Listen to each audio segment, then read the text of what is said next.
There we go. Getting it all set up.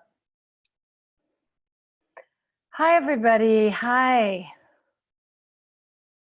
Okay, Heather's raised her hand. So, or maybe not. So welcome. And let me get Megan in here. Hi, Megan. Hi, how are you? I am fine. So great to be with you and my, meet you. Look at my puppy spray behind me. Oh. I know I'm in my bedroom. This is an absolute joy for me, so thank you so much. My pleasure. Let's see. I want to get things set up here. Am I right in understanding you have a puppy? Yes, I have 3 kids. I have the puppy. I have it's yeah. And we have about, just so you know, we are live and we have about a dozen people or so with us so far. Maybe, no. Oh, great. More. Well, congratulations on having a puppy in the middle of a pandemic. Thanks. We got her right before we knew there'd be a pandemic. We picked her out in December, so yay. You know, though, it's our second dog, and 2 is more fun than 1, actually. It's easier. It's easier. Oh, wow. Yeah.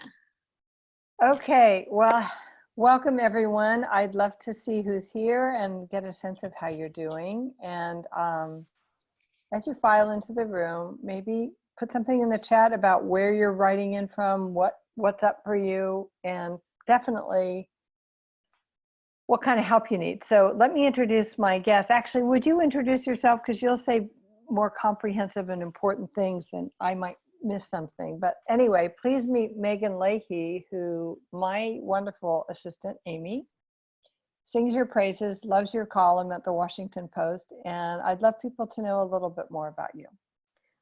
So first of all, thank you very much. I want everyone to know that the fur behind me is fake. And I am the Washington Post columnist, but my bread and butter is parent coaching. And I've been parent coaching for about 10 years. Before that, I started as a teacher for all boys.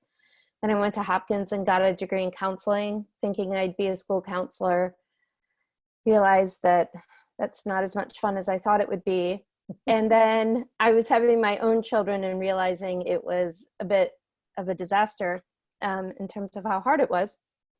And I started parenting classes myself. And from there, a long journey, I became a certified parent coach right after my youngest was born 10 years ago. So I have a book out coming in August, and I've been a longtime follower and lover of your work and of your career. So thank you very much for having me. Yeah, my pleasure. So the goal of these weekly get-togethers is really just to say hi and to give you kind of a reliable, hopefully trustworthy source of support if you're struggling. And I actually remember still talking with Amy, who helps me with everything, probably about March 10th, March 12th. And I just had a feeling that something big was going to be around the corner. And I said, let's do something for our parent community on, I don't know, Monday. So that's how this began.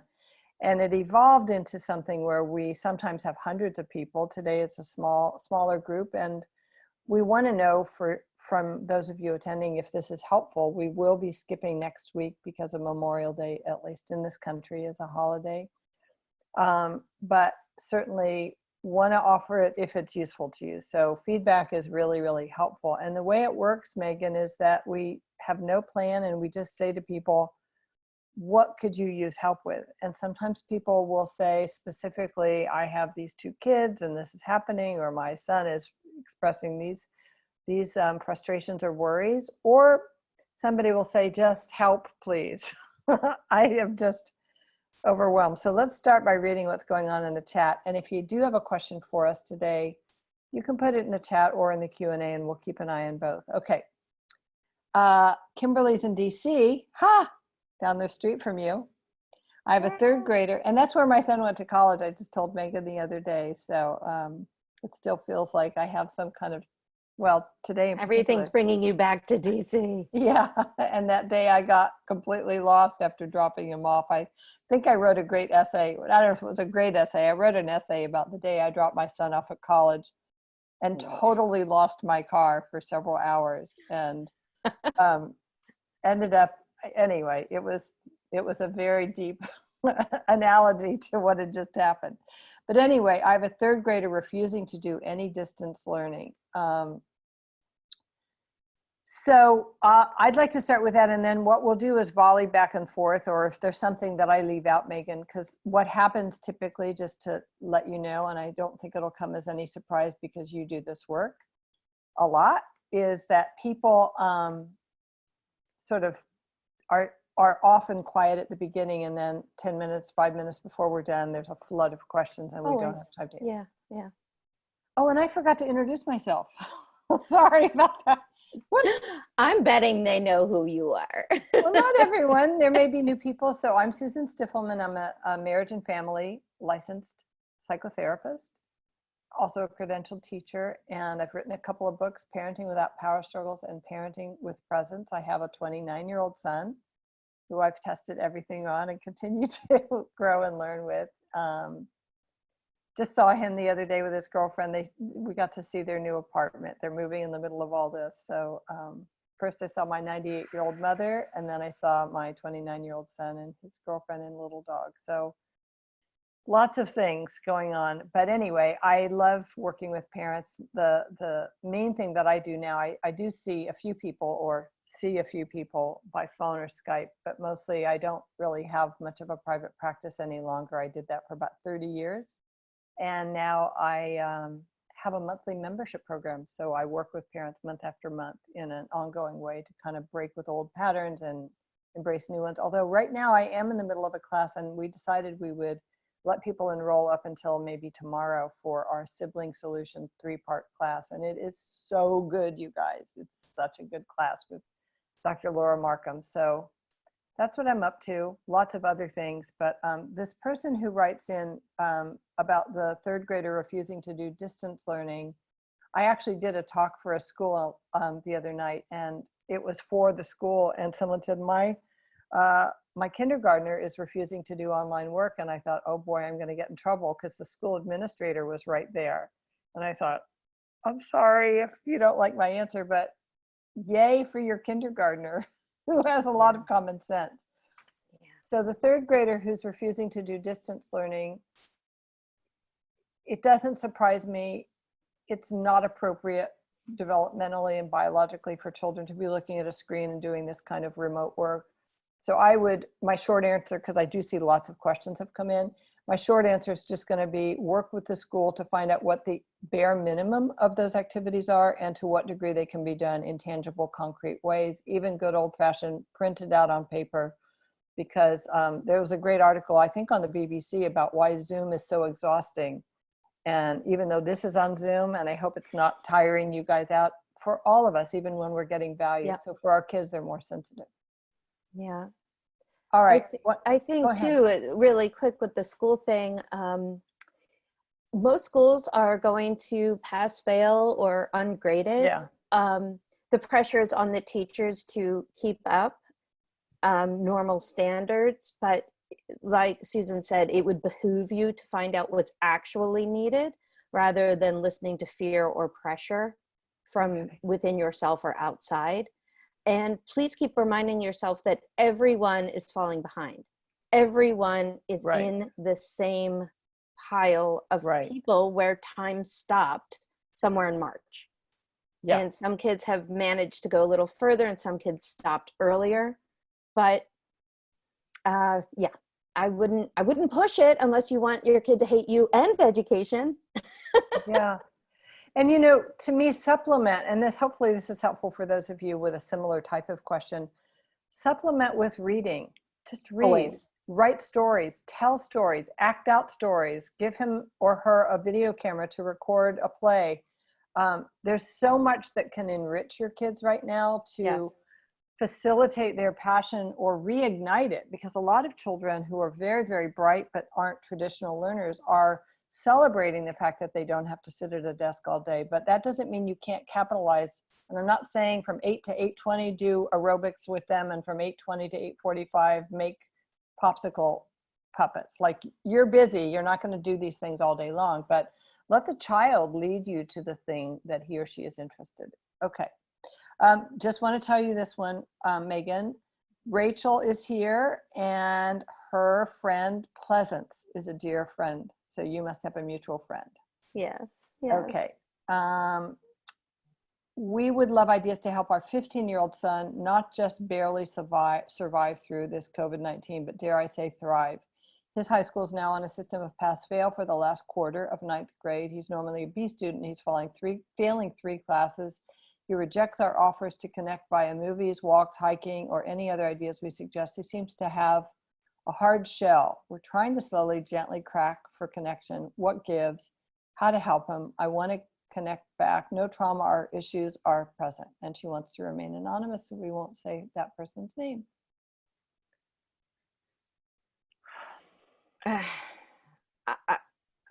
There's a lot going on there, right?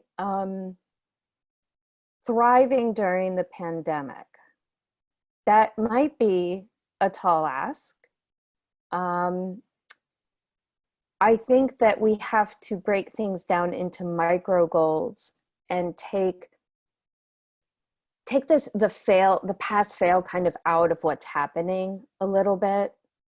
And I would really check in with this kid over and over to normalize that this isn't normal, over and over, that everyone in their own way is struggling. You know, for a lot of the adults out there, we get hammered, maybe Susan, not you as much because you're an expert in what you do, but there's a lot of productivity columns, right? Like, look at what people did in this quarantine, you know, like before in earlier times, like Shakespeare wrote this and blah, blah, blah wrote that. And there's this Americanized ideal of filling up time, of bettering ourselves, and that's good, except for that it can come at a very high cost to some kids and adults. Some of us are not mentally built to thrive during crisis. And some kids, when taken out of their routine, are not going to thrive, which is go above their norm, right? They might be able to stay right here with this much break in routine, social touch points, teachers, waking, sleeping, eating. Every routine has been turned on its head. So I would kind of dial back and not make too many goals. Instead, I would encourage how you can begin to understand how your son is feeling right now, and not talk about school so much, because then that's going to become outcome. Like, I'm really concerned about you emotionally, and how can we also make sure you don't fail anything, right? And that's going to make most kids go like that. Right, because then they're just going to feel pressured to produce, be that A or B. So I'd find ways to connect, whether that's sitting with him while he games, shooting hoops, walking, gardening, cooking. Get yourself, as Susan and I were talking about the Neufeld approach. Dr. Neufeld talks a lot about being in proximity. Yeah. How can you get in proximity with your teen? And I think what I'd like to add, because there's so many questions, we're going to have to go a lot faster here. Okay. This is unusual. Usually I'm like yanking questions out of people. The only thing I want to add here is grief, that this might be a child, a young person, like all of us, who needs to maybe not have a sobbing cry, but, you know, if you could focus on, sweetheart, you have lost so much, and soften him into a place where he can be more vulnerable with you. Yeah. All right, let me go over here to the Q&A. My kids are 10 and 12. They're doing pretty well with school, only about 2 hours a day with core subjects I like so many others. I'm struggling with too much screen time and lack of outdoor time the rest of the time and weekends. I don't want to mandate or control what they do with their time, but they only respond when I force it. Is there a good strategy? What is a safe and healthy ratio? This is a very customized situation depending on whether you're in an apartment or you have a house with a yard, or you're out in the country and you have fields to run in with the goats and the sheep. So depending on your environment, if you have access to outdoor time, I would be, I don't think that it's controlling what they do the rest of the time. I think it's parenting. Like, now, I don't mind your kids being on the screen way more than they usually are. And I think you and I are in agreement on that, Megan. It's just a lifesaver, and it's not a problem, even though I have strong feelings about it under normal times. But whether they're outside or they're inside, painting, building, cooking, concocting perfumes, decorating their room, I'd like them to not just be on a screen when they're not doing their schoolwork. And so you force it. So you say, I know, I get it that you wish that I wasn't making the stupid suggestion about how you could go outside and play shoot hoops for 20 minutes. Yeah, I get. Pretty irritating. But you don't need to keep saying, but you have to do it, because you've already said, time to turn the screens off for an hour, guys. If you want some suggestions on things you might do instead, I'm here. But don't be so heavily invested in, what are you going to do? Are you going to go outside? Are you going to play with your sister? Are you going to paint? Are you going to draw? That's up to them what they do. I don't mind that part of it. Yep.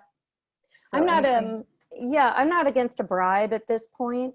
I have these parents write to me like, once I get my kid outside, they're happy, but I just don't know. And I'm like, dude, take a bag of M&Ms and like, here's some M&Ms when we get outside. I mean, these are desperate times.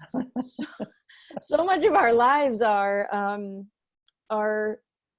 changed, and no parent, unless you were alive, I don't know how that would have worked, the numbers wise. We haven't done this before. No. So cut yourself a break. Yeah. Okay. And a bribe or a reward, great. Do it. I would never say that. And by the way, you might be the reward. I will join you for 5 minutes. I have to get back to work, but hey, if it'll help you over the hurdle of resistance, I'm happy to go out for 3 minutes. I don't think that's the case in my house, Susan. All right. Well, it used to be my kid, if I would play basketball, that was a push, but probably not so much. Okay, so we're going to do this popcorn style, Megan. Let's just give ourselves like 2 or 3 minutes per question, and we'll circle back if we have more to say, because they're flying in. Okay. Hi, y'all from Atlanta. I could use help on 2 areas. My Ms. 13 and Mr. 11 put down each other frequently with verbal jabs. I'd love some phrases to address that. Well, the first is, take our class with Laura Markham. It's so good. So good. And we're talking all about that. But short of that, phrases to address that. They're putting each other down. They're poking each other. They're being rude. My big thing is that you back up and you have a family meeting, and the family meeting is fun, and you have a big pad of paper and you acknowledge everyone, appreciate everyone at the start of the meeting. You make it a warm and loving environment for everyone to get together. Then you pull out your big poster board pad of paper and you say, we're going to create a family mission statement. And the family mission statement might be, in our family, everyone feels safe, loved, and accepted. And then when they're jabbing each other, you could say, remember, that violates the family mission. Okay, secondly, and you can take this one, Megan. Frequently, when I pat, rub, or hug Ms. 15 or Ms. 13, they push me away and say, please don't. I always will honor that. Sometimes they'll melt into a hug. How can I provide them with some physical affection? So she's getting mixed messages. Yeah. Welcome to living with a teen. It's come in, stay away, come in, stay away. This is dancing. And so all you are in charge of is your effort, right? Yeah. And all you're in charge of is your attempt and your respect. And when I also think parents too, they read the tea leaves. They know when they're going in for a hug and their kid's standing there like a board, right? Like, come on, parents, you know it. Don't push it. don't push it. Or if you can just touch their head or, rub their shoulder, just be close, but make sure the hug isn't about you. Great. So if you need the hug from them and meow, meow. Right. Good. Undo that. And you can always say, I'd love to give you a hug. Would you like a hug? Or I'm hugging you. Totally. I say to my kids all the time, can you make yourself a little more rigid? I'm going to come in for a hug. And humor is really, really good. Humor unless it backfires. Hi, I'm in Tacoma, and yes, I find these so helpful. Oh, even when I don't necessarily relate to the question. So they're just saying, yes, please doing it. Okay, here's one from New Jersey. Do you want to read it from Tracy? In the Q&A, Meghan. Oh, it's in the Q&A. Tracy, hi, I'm from Jersey. I have a daughter who's 11 in 5th grade and a son who's 8 in 3rd grade. My son has recent diagnosis of ADHD. Within the last year, we've tried diet and medication with some success. Problems since homeschooling, have been tough. He's lying and believing his own lies. I know how he feels. I've caught him in little lies and he still refuses to admit the truth, even when it's not a big deal. He's also disrespecting his teacher, ignoring instructions, can't stand to be in the same room with them. As horrible as it sounds, nope, that's honest. It stinks. Random add-on, my significant other is a family physician, doesn't help much with reinforcing boundaries, rules, and tends to undermine my authority with the kids. I'm frustrated and tired. You bet you are, Tracy. Susan, do you want me to begin? Yeah, go for it. Okay. ADHD, kids with diagnoses that have to do with that prefrontal cortex, you are not a trained teacher. You are not a special ed teacher, parent. Even if you are, she was, yeah. She's not a special ed teacher of her son, right? We never trained to teach our own kids. And even the homeschool parent said, this isn't how we homeschool. Your son requires a special set of skills to help him learn. And that's why you send him to school with the teachers that do that.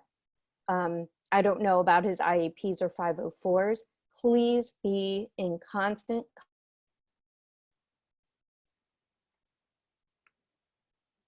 expectations. Meghan, I've lost you. Can you guys hear Meghan? Can somebody put in the chat whether you're able to hear her? Oh, hi.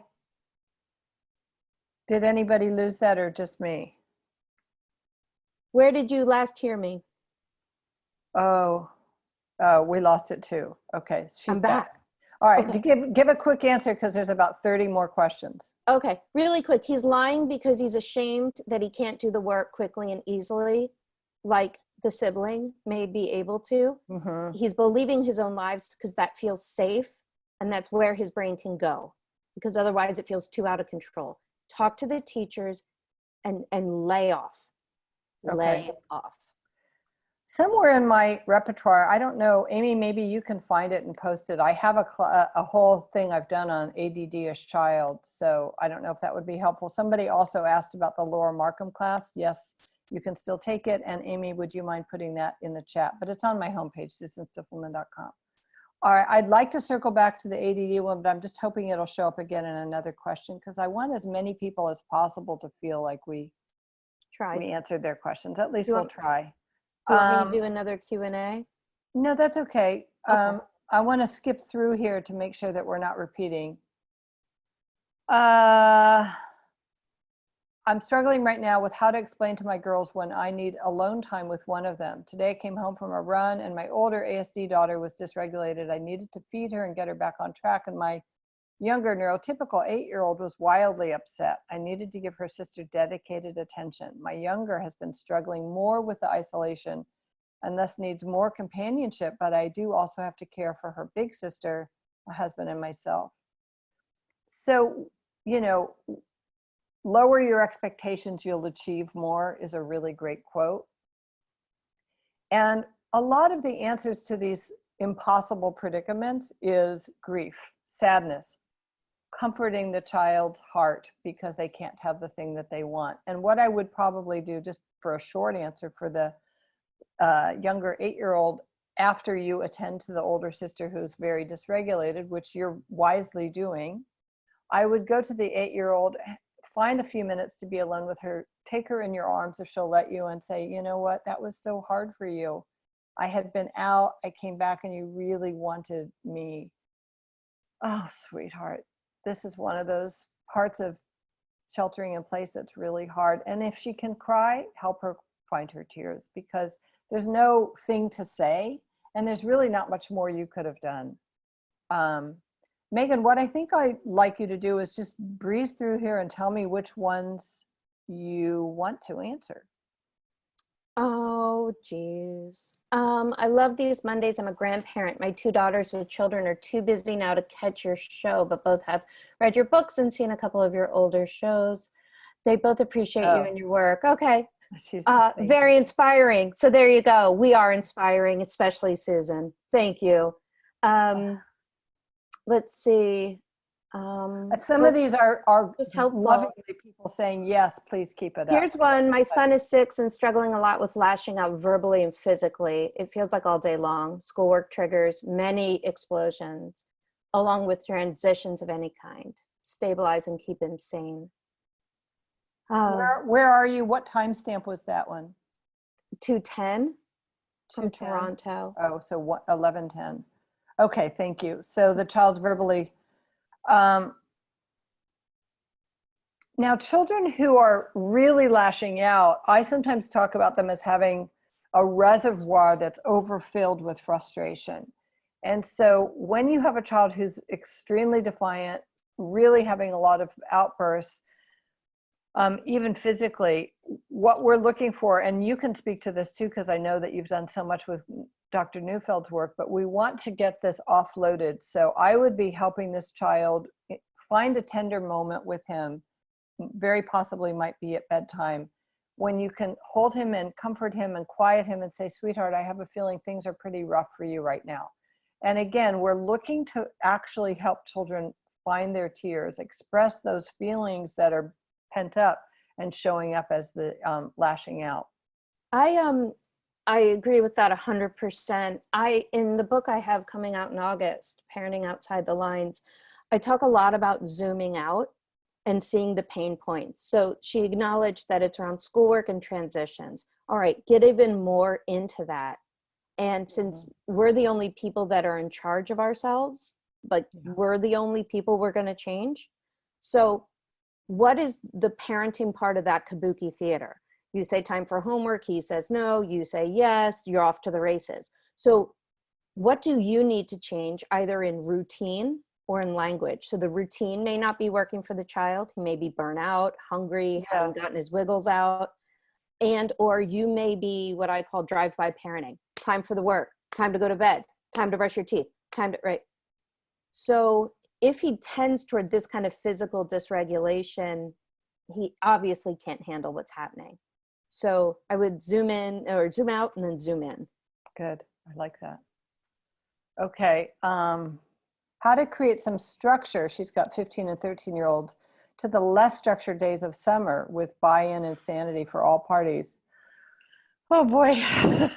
I mean, literally, I just made a video about this because I just said to my followers, like, yo, what are y'all doing? Because I don't know what I'm going to do. I hate digital learning, but it gives a semblance of a structure to the day. Yeah. I'm afraid I'm going to be smacking technology out of their hands for 20 years now. So yeah, I don't know. So one thing that you might do, again, is have a family meeting and say, we're going to take this 1 week at a time. Because again, like in AA, you don't stay sober for the rest of your life. You go 1 day at a time. Now, you might want to plan a little bit to do summer 1 week at a time, and that might be preceded by a family meeting.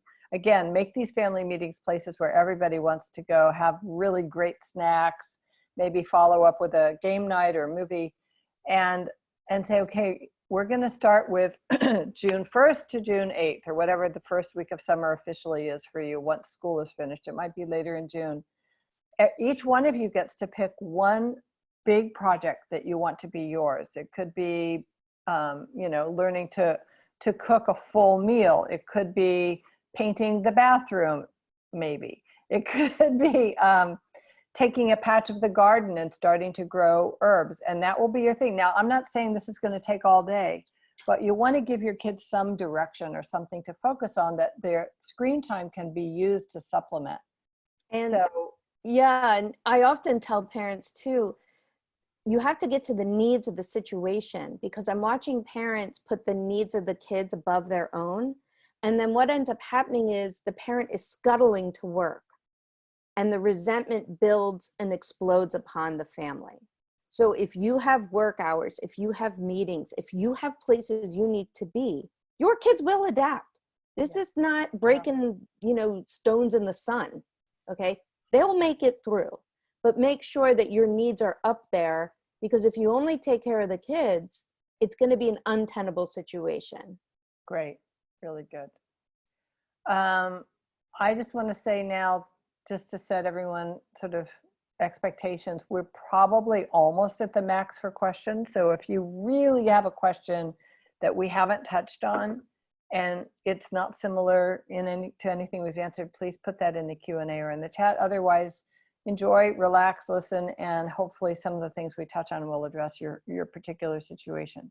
Oh, what about this one, Susan? This is 3 kids, 13-year-old girl, 8-year-old boy. That was the one I wanted to do too. Yeah. Yeah, because our family has been experiencing a lot of stress, divorce, sick grandma, etc., which has caused my 8-year-old to be trying to get control any way he can. He's begun having accidents, refusing to clean it up, refusing to do his responsibilities, get off screens. Do you have any suggestions on how to manage some of his controlling behavior? I'm trying to come alongside, but sometimes his behavior is hard to manage. You bet it is. Go ahead, Susan. No, you don't want to start. I'm just grabbing something for somebody. Go ahead. So the accidents of the pants and the refusing to clean it up is a strong sign of regression, which is the body and the mind's way of protecting itself against pain. We all move a bit backwards when we can't handle what we're doing. And he's moving backwards. And the mantra for you is, this is not something he's consciously doing, even if it seems like he is. He doesn't want to, quote unquote, be like this. This is his body and mind doing what he can to feel safe. So by coming alongside him, that's the most beautiful thing you can do. The hard part is it doesn't get results like that, because the mind is complicated. I would say to him, and this sounds like a very opposite thing to do, but this is for all parents who want to change a behavior very much, is I would actually dive into it and say to him, oh, buddy, I don't want you to change yourself. I'm happy to change you. Now in your mind, you're like, oh my God, I'm wiping this like adult poop off this kid. Okay. But you're taking the fight out of it. And you're letting him know, no matter what, I'm going to take care of this. You're not a bother, right? Which makes his limbic system go, this isn't a fight. And that may start to relax him. Good. That's good. But it's hard, and please be gentle with yourself and everyone if there's divorce and sick grandmas. Lots of hugs and cuddles and tears. Oh, you guys, you are truly, you're just, this needs to be a parent. You show up one step in front of the other. And get support, like get as much possible support. I love the idea of listening partners. So if you could find someone outside your immediate circle who just, you and that person become listening partners for one another, and you just agree, even for 10 or 15 minutes, to get on the phone every week and listen to each other vent. I was going to say dump, but I thought that's just too on the nose. Yeah. You'll find it easier if you can just ask someone, could you hold out the trash can for a minute and let me get all this pent up frustration and worry and all that out. And I think that's a beautiful tip for every single person on here. And I want parents to recognize if they're complaining to fixers. So if you complain to a person who's always, well, have you tried? Well, do you know what that, you will feel worse every time. Good point. Really great point. Yeah. So choose wisely. Choose someone who understands how to say, gosh, honey, that must be so hard. Yeah. I feel deeply the loss of peer social connection for our 4-year-old. I guess I'm looking for a little reassurance that in the big picture, her stable, loving home will support her through this despite the complete lack of interaction with other kids her age. Yes. Yes. Unequivocally, please don't worry. From time for hundreds of years, 4-year-olds have been out on the farm and not playing with other children, and they've been fine. Yeah, socialization is an American construct for children that the rest of the world doesn't seem to share on the same rate that we do. 3-year-old's been having screaming fits. When I try to isolate myself, leaving her downstairs, and when I leave her, she's not ordinarily this clingy, but she's having trouble with this leaving boundary. with her husband and son. She's not just the parents. Right, abandoning, right. Yeah. Even when I preview what's going to happen in the morning, I spend time with them all morning at breakfast. I often try to set up a fun activity and keep them occupied. Sometimes I try to calm her down, but it doesn't last long. Okay. You're doing everything beautifully. The amount of tears are just a dysregulation due to she wants what she wants because she's 3 and mom's there. And then when she knows you're upstairs, and that's not going to work. I would suggest that all the previewing you're doing in the morning is beautiful, but is not landing on her. A 3-year-old is right now, right here. You're either here or you're not. You're either with me or you're not. So you'll say, honey, I'm going to go upstairs. And they're like, and you're not going to cry, right? And then you leave and they cry. So first, just adjust the expectation that everyone's going to cry. Like, this is just going to be upsetting. Let's not try and make it not upsetting. That's a double negative. Right? Susan, I'm sure you have something better to add. Not better, just in addition to, because she says she's trying locking the door, and of course that makes it worse, and then she lets her come in, and you know, if she promises to be quiet, but of course invariably she asks for attention because she's 3, as you pointed out, Megan. Yeah. So I would be looking to create a ritual, and something a little more, with a little more drama and flair. So you have breakfast, you have the activity, and then you have the song. I'll be going to work now, and you'll be with daddy and brother, woohoo, woohoo. And then we'll come together and have lunch together.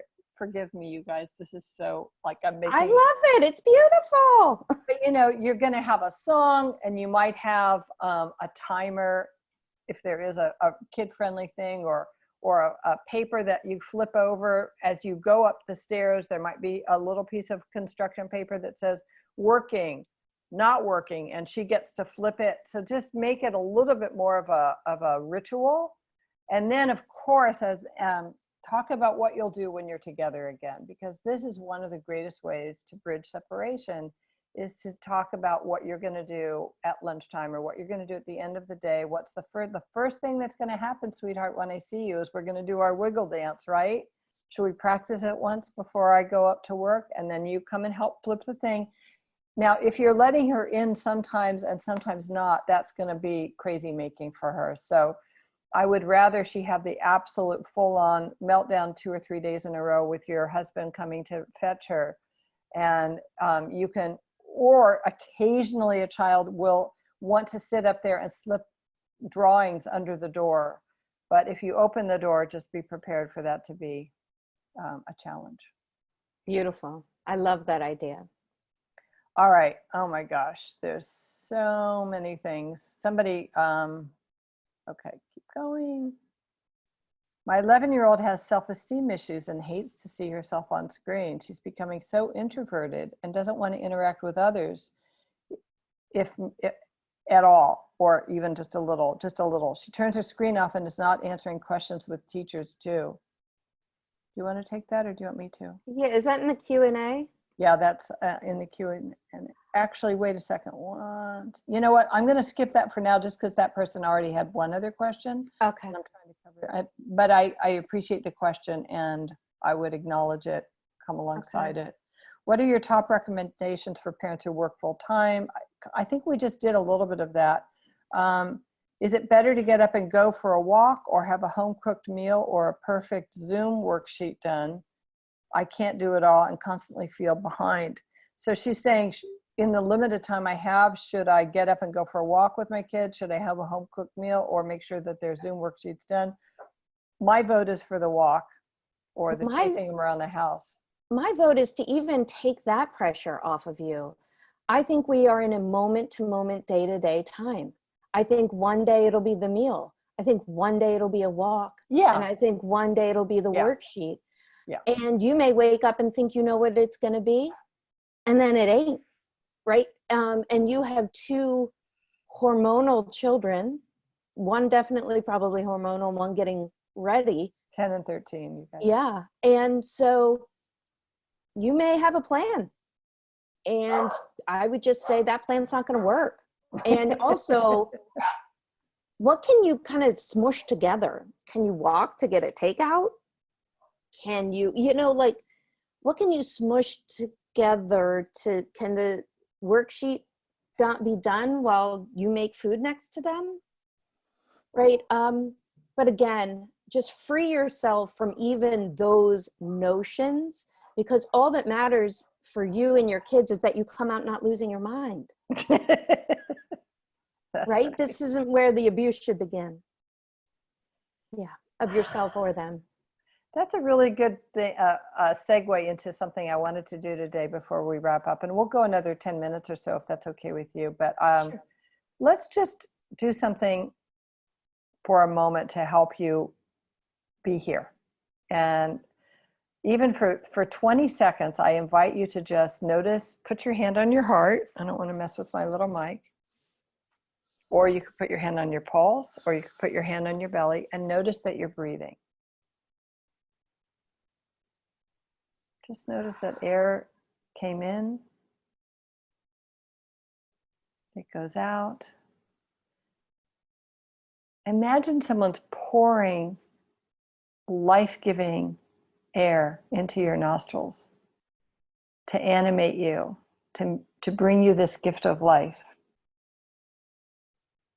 You didn't know how to do that if it was depending on any of us to keep ourselves breathing or our food digesting or our lungs pumping. My goodness, we'd be in big trouble. We certainly wouldn't be watching this program. So one last breath, not one last breath, one final focused breath as we come back together. And notice if you can let your shoulders relax, maybe relax your forehead, the muscles around your eyes, your mouth, as you sit here and just be present for the moment that we're in. Some of you have questions, some of them have been answered, some of them will be, some of them won't be. Some of your children are yelling right now, some of them are sleeping peacefully. Some of you are hungry or thirsty.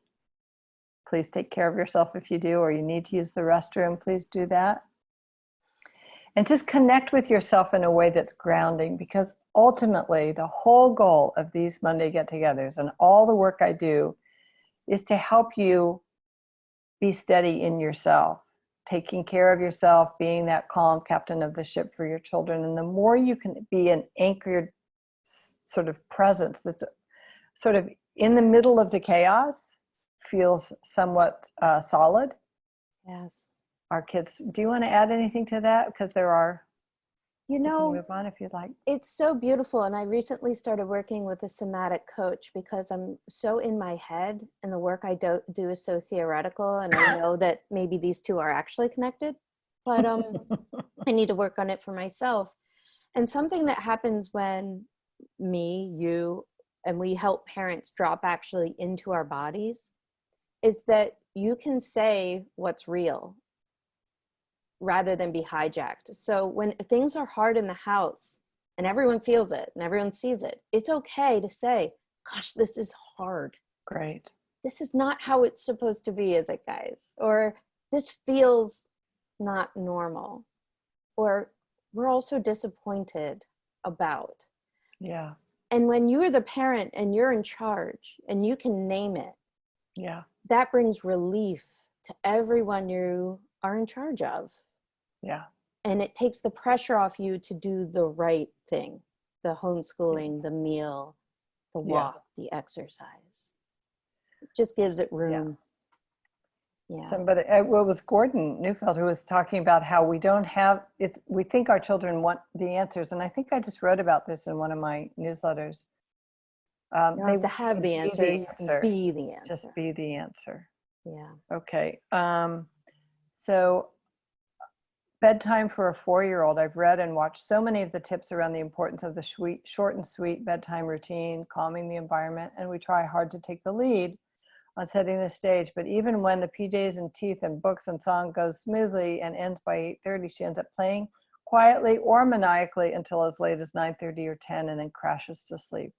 I would love sleep to happen by 8:30, but it feels like somehow she keeps ending up in this overtired state. Like we've missed the window for her to go to sleep at a more appropriate time. I would just be starting your ritual earlier, much earlier. You could start as early as 7 or 7:30, and I know in some places it's still light outside, but you know, she's 4. So give it the time that it needs. And then I also am a big fan of having something on that projects like you can get those things that project fish swimming in the sea or stars in the sky, like a little projector for the ceiling of a child's room, so that she's not just laying in the dark restlessly and, you know, needing more water and more visits. Give her little mind something to do, and that can also help. Mm-hmm. Yep. Okay. Okay, couple things.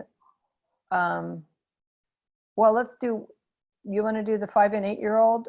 They often yell at each other when they get frustrated. My husband's a yeller. I've been trying to keep my calm and address why it's not an appropriate way to handle our frustrations. Other than reinforcing appropriate behavior, what else can I do that is supportive but lets them know that yelling is not acceptable? Is this in the Q&A? No, it's in the chat at 11:25, so 2:25 your time. 2:25. I don't see it. Okay. I'm a yeller. I was raised by a professional yeller. And by a yeller, I'm just a hollerer. I just holler things. And with love, right? Without love, I've trained myself to now go to people and speak to them respectfully, mostly. But, you know, this zebra ain't changing all its stripes. If you have 3 yellers in the house, right, Susan?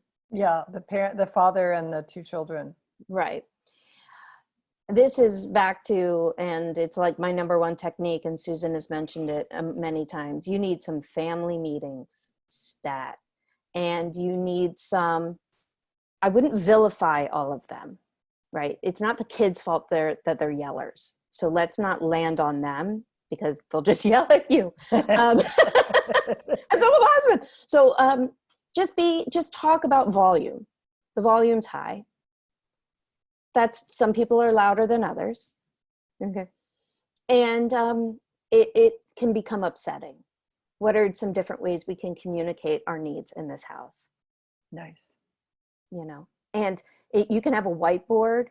I used to have a parking lot of complaints, and people would write all their complaints, and then I would take the sticky and like do a family meeting, and I would recite them, and everyone would be like, no, that's over. No, I don't need to address that. No, it's over. You know, so there are lots of creative ideas online in Susan's class and my work about how to encourage communication.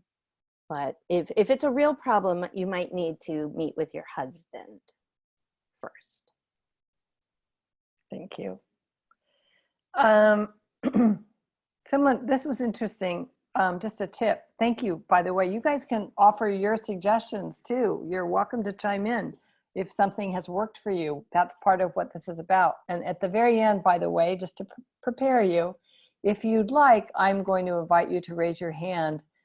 We're not going to do life coaching here. That's what I do in my membership. And I know you do private sessions, Megan, for coaching, but we are going to invite you to raise your hand so that you can wave to everybody and sort of see that you're not alone. We've been doing that at the end of these, and it's actually very touching and sweet. For a lot of people, it may be, you know, just about the only contact they're getting. So here's a teacher who's saying, a high school teacher says, for my reluctant video users on Zoom, I let them post a static photo. Then we can see your face, but the person doesn't have to be looking at the camera. I use a photo too, and I alternate between my camera and the picture to show the options to all of the learners. That is so great. Thank you for sharing that. And isn't that great too? And your profile could be a cat. It could be your face. Well, they want it to be, I think she their wants it to be face. their face. Yeah, I Right. kind of have a feeling there's a reason for that, but yes. It's really, though, it's a really a nice way to help everyone feel comfortable. Yeah, I love Yeah. that. In fact, I've been doing that myself because I'm on so many Zoom meetings. Okay, I think we have to, theoretically, this is about a 45-minute get-together. Okay, let's do this. I have an only child, 16-year-old girl who doesn't have siblings to horse around with. Mm-hmm. How do I balance being a friend more, given that she can't be with her friends physically right now? She wasn't really into social media before this, so it feels like she needs more interaction, but she's not looking to social media to connect. Before this happened, I shied away from social media and encouraged her developing friendships in person, and now that has been turned on its head. I just love this question so much.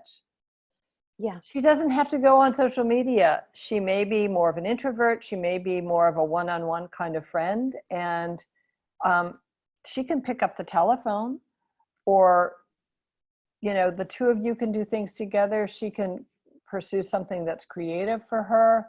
I notice that when we go for walks, we talk to the people across the street.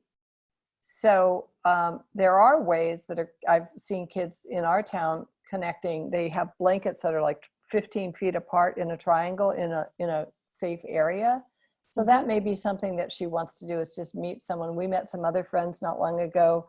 They were at one end of two long picnic tables and we were at the other end, and we had a wonderful visit. So all power to her. I would not be pushing any child onto social media who doesn't already want to be there. No, and this depends on a lot, depending on how high risk you are, where you live, what the spread is exactly. like, all of those things given, right? Go to CDC if you don't know what's happening. That's good. I am a huge fan, though, of the socially distanced walk between teens. If you trust your kid, they can be 6 feet apart and walk and just walk around. And I give my kids things to do where, they meet up with one other friend, they walk to CVS, one walks in and gets the toothpaste we need, the other one stands outside, and they come out. It's a chore, it's a walk, and I kind of almost bully them into doing it, but they're so happy when it's done because they didn't know how much they needed it. Yeah. They didn't know how much they were struggling. She So says, I'm for it. Thank you. I was running when she can do the blanket visit. Yeah, please do check with the CDC. We were listening to Dr. Radio on Sirius the other day, and they were talking about how different it is from one community to the next, which is kind of obvious. So if you're in a town where it's a hot spot like New York City, this is not the same. You're not in the same situation as you might be in a smaller community where there have been very few cases. Also, Netflix watching parties are super fun. Great. Right? So that Chrome extension on Netflix, my 13-year-old they watched The Princess and the Frog. So a lot of kids are regressing into old cartoons they loved as children, and it's funny to watch it. So have her start a watch party and invite enough kids where if some don't come, that's cool. Will you explain that to people? Right. So the Netflix watch party is you have to use Chrome, not Safari or Firefox.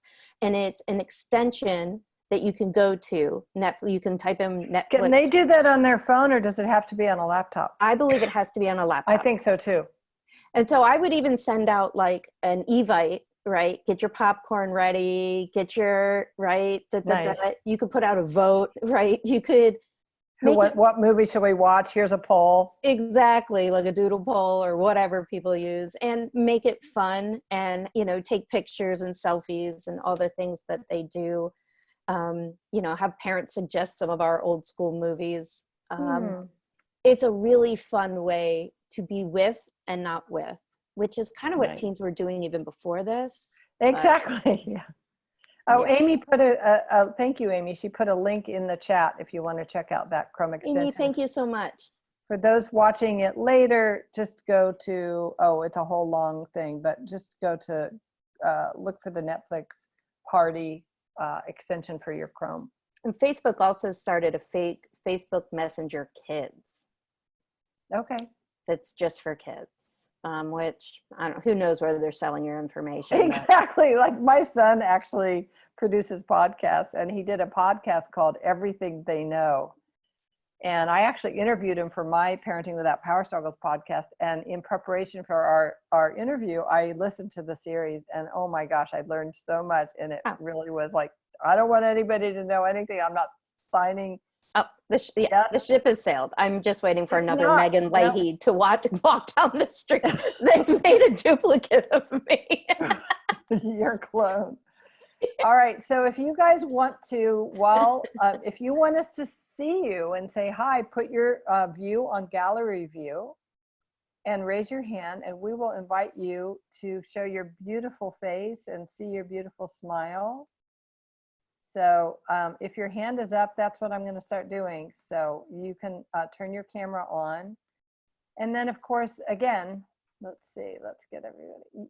Oh, yeah, you can't do this. I have to do this.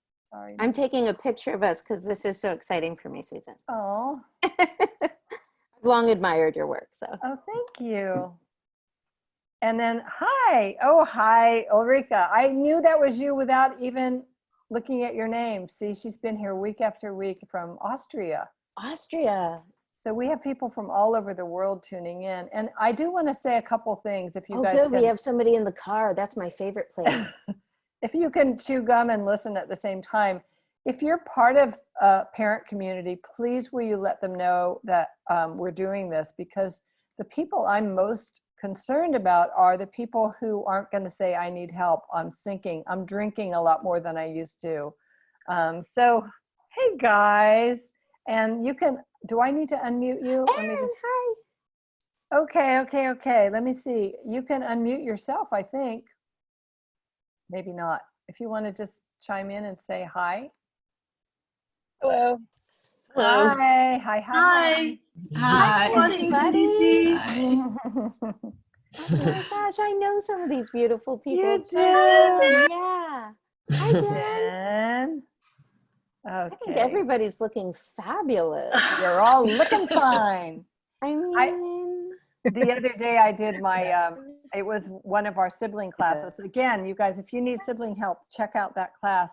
And at the end, Laura had to go, and I invited everyone to, if their kids started walking over. So we got to meet a lot of their children as well, which was super sweet. I think I'm going to do that in my membership group, is start inviting parents to like introduce us to their kids, because the kids rather than just keep pushing them under the table. Go there.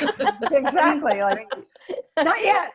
That's what I was saying to someone, that everyone's behind the curtain now. Like all the things that especially women were doing pre-COVID, like I'm going to work and nobody will know I have a life. I'm just here. Now it's like, here's my bedroom, my kids here, my dog's here. Like Exactly. It's just, everyone's behind the curtain. Yeah.